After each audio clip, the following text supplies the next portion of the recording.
Okay, so basically it started with Sunil Kavari, and then Judge Kaplan interrupted him and basically said this is not relevant for this particular proceeding. You know, if you have complaints for the bankruptcy estate, then you need to take it to them. And then there was somebody from the lawyer for the class action creditors.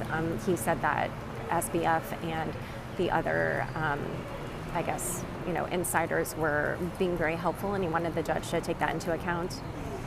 Then, if I remember correctly, I think SBF's lawyer spoke, Mark Lucchese. He's definitely a lot better than Mark Cohen, I can tell you that. He spoke very clearly. There was a moment when I wrote in my notes, like, you know, people are definitely feeling the weight of this and like feeling for Sam.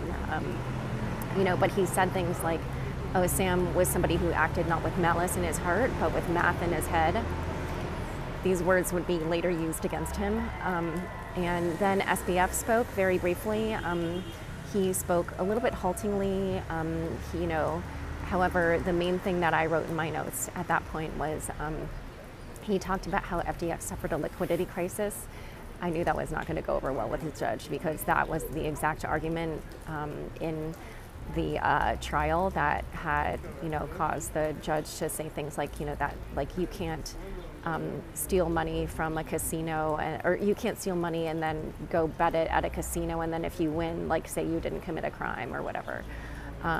So anyway, so yeah, again, those words would later come to haunt him. And then after that, Nicholas Rose, the prosecutor, spoke, and he spoke very loudly and clearly, and he talked about various different cases of why they're recommending 40 to 50 years, and you know, he talked about the many victims. He told a few different victim stories that had come in after they had filed their recommendation. You know, I mean, yeah, just these stories about people losing their life savings and like how it affected their ability to help their families. And then the judge gave a little speech ahead of his sentencing, and he basically honed in on the conversation that Caroline had with Sam about expected value and probabilities, and that time that she said that he would flip a coin, and if it came up heads, you know, the earth would be improved by more than double, but if it came up tails, it would be destroyed, and he would be willing to make that coin flip. And the judge said, like, you know, this willingness to take these risks is in his nature.